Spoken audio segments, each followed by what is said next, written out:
Last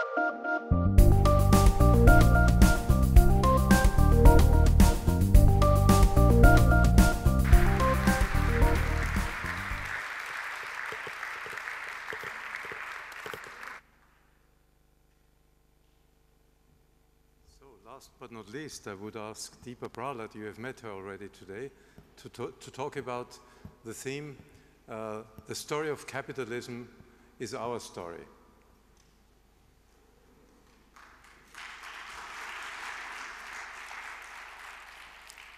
Thank you, everyone. It's an honor and privilege to be here again today. I'm not sure that I'm enough of a historian or a business person to speak about the future of capitalism. In any case, it's difficult for me to offer any objective thoughts on the topic because I feel that capitalism is in many ways truly the invisible hand that shaped my life. I've seen some of its transformative power for better or worse. So what I would like to do today is simply share my own story and why I believe that capitalism is worth saving and fighting for. My family immigrated from India to the US when I was a baby, from a then socialist system to a capitalist one. In our case, at least, money was never the primary motivator. The idea of making a contribution and being exposed to the latest thinking was the draw for my academic parents. Our move to the US initially brought a great deal of financial hardship and uncertainty. It actually took us several years in the United States before we could replicate the lifestyle we had left behind. But I can't remember my parents ever mentioning this. What we heard about every day was what was possible if we worked hard and tried our best. There was a single intangible but precious belief that made the bargain worthwhile, the belief that the system was fair. Our family has been exceptionally fortunate. We've been able to do meaningful work, forge deep friendships, be a part of great institutions, and fulfill our material aspirations. However, my adult experience has been a much bumpier ride. Of course, I know my generation has been very lucky. When we finished college, companies were ready to invest in our development. At work, we got training and mentors and free food. With email and internet in its infancy, we were taught that it didn't really matter who you were or where you lived. All you needed was a good idea and an internet connection. Almost everyone in my MBA class of 2000 graduated with a lucrative offer or several, and the confidence that our investment in ourselves would pay off. Most went to the top banks and consulting firms, and a few sought out promising startups. In less than 18 months, however, both cliques received a rude awakening. The dot-com bubble burst, and its ripples were felt by everyone. 9/11 followed a few short months afterward. Most of the international students lost their work visas and went back home. Others moved in with their parents, and many new ventures lost funding without warning. It seems as though many of us were just regrouping when the financial crisis hit, forcing us to reinvent ourselves once again. The expectations we grew up with were challenging, but in a way they were very clear. Nothing feels so certain anymore, but in an odd way, this has created opportunities for us to build things better this time around. But I have to say, I think there is a real difference between the first crisis and this one. When the dot-com bubble burst, even friends who were badly scarred financially quickly regrouped and began a new project, often another new startup. There was disappointment, but never the anger against the system that we see today. We asked ourselves what we had to do differently, but there never would have been support for an Occupy Silicon Valley movement. I was one of many of my friends who worked for low or no pay with no guarantees because I believed in the team and project I was working on. The risks and potential rewards were transparent. And in fact, I just received a check from that startup a few days before coming here, 11 years after leaving the company, and 11 years after I wrote the first business plan. The experience and dedication of entrepreneurs who fell short was nonetheless respected. That is not true of the bankers in this financial crisis, and I believe the anger persists, and it seems harder to move on. So perhaps an important lesson for all of us is that makers are more easily forgiven than takers. The other important lesson is that who you are will always matter. It always matters more than almost anything else. And I do think that those who were able to open new doors often did so not only because of their ideas, but because of their conduct. The people who were able to rebuild the fastest were the ones who were trusted and liked by others. And I believe this is true of companies as well. There were some peers who reached out for help and received it, who enjoyed the benefit of an introduction or a couch to crash on when they were interviewing for a new job. And I believe the companies that succeed will also be the ones who are willing to struggle with the idea of what's fair.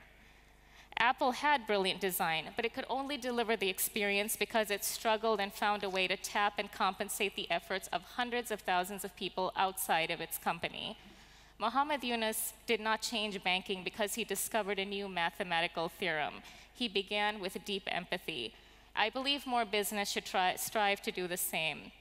I remember thanking the doctor who treated my father shortly after he passed away. He looked at me and shrugged and said, "There's one thing you learn when you're a doctor. You can cure sometimes, but you can comfort always."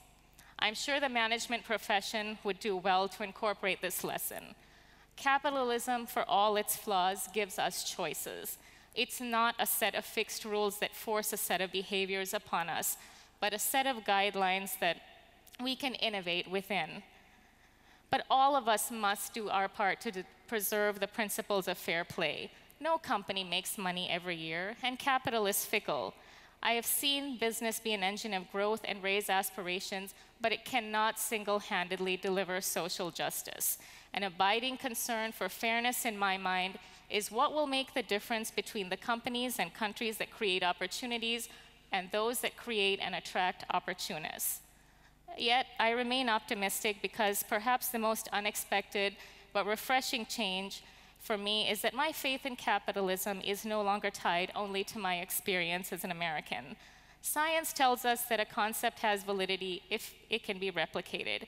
In my travels, I have seen the most tentative, reluctant steps toward free markets unleash long dormant creativity and optimism. I remember early trips to India when I was a kid. I didn't speak the language, and I often felt like an observer because my experiences were so different from anyone outside our close circle of family and friends. The embrace of capitalism has changed that significantly. Cell phones and TV are not just stuff. They can change who we are, and business has made it possible.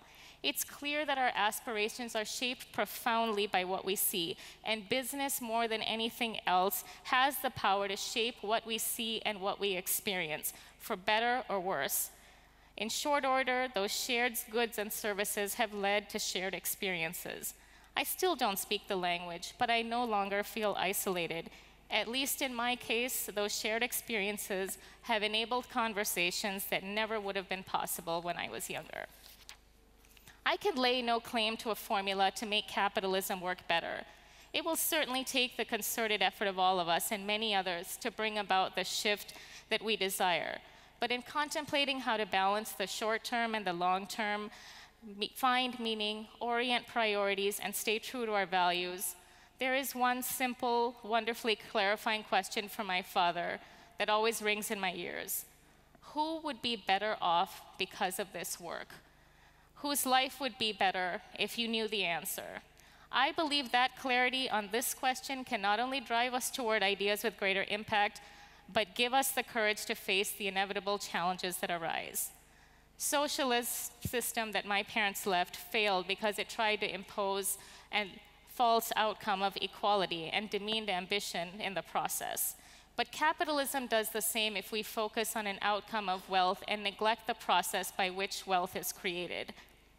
For all the positive changes I see today, I do think the previous generation got one thing right. Wealth is in our contribution, not our net worth. It explains the volunteers and parents and mentors. I've thought a lot about this over the last several days. What has brought all of us from 33 different countries together today? What has been the common inspiration for so many of us, even though we may have disagreed with each other on panels? What has bestowed a visible sense of pride and honor among every Austrian here? Why did so many of us take time to reflect on our own lives and how they could do better? It is because of the tireless work and contribution of Peter Drucker. With few exceptions, those of us here today have not met him or become experts on his work. Yet we were all able to recognize a voice that blends logic and compassion, helps us understand our present and future, assures us that we can act, and reminds us that the way we do things matters. As we go forward, I'm grateful that we had people like Drucker to set the bar for Capitalism 2.0 so high.